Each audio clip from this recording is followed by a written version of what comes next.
கடலைப்பருப்பு, உளுந்தம்பருப்பு,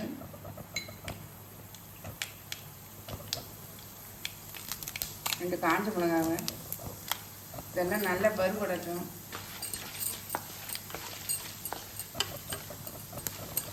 கூட கருவேப்பிலையும் சேர்த்து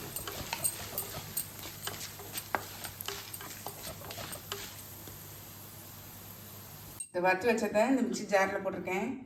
இந்த கடைசியாக இந்த எண்ணெயும் சேர்த்துடலாம். ஒரு ஓட்டு ஓட்டுட்டு வந்து காட்டுறேன். நல்லா வறுபட்டுச்சு பாருங்க. நம்ம இந்த ஸ்டேஜில் அரைச்சி வச்சுருக்கோம் இல்லையா, அதை சேர்த்துடலாம். வறுத்து அரைச்சதை பவுட்ரு பண்ண இருக்க பாருங்க, அதை சேர்த்துக்கலாம்.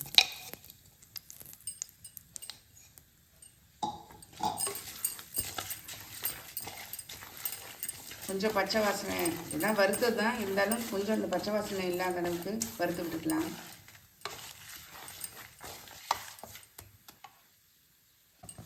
நல்லா வறுபட்டுது.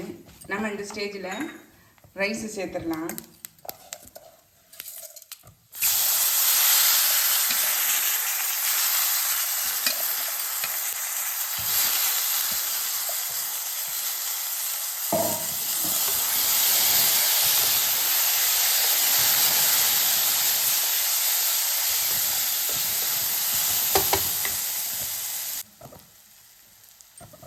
ஒரு அரை டீஸ்பூன் மஞ்சள் தூள் சேர்த்துடலாம்.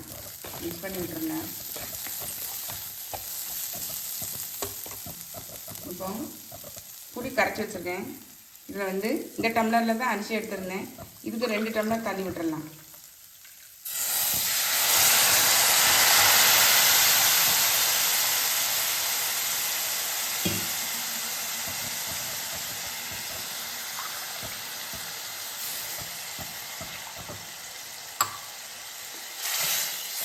தேவையான அளவு உப்பு சேர்த்துடலாம். நம்ம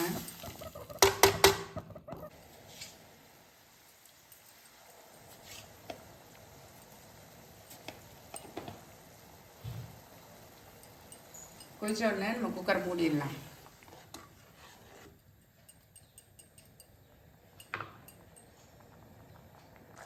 கொஞ்சம் பெருங்காயம் சேர்த்துடலாம்.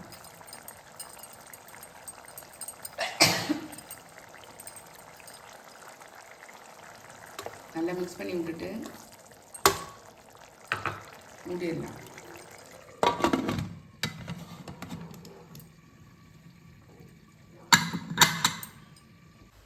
புளியோதரையை ஓப்பன் பண்ணி பார்த்துடலாம். பாருங்கள், செம்மையாக இருக்குது.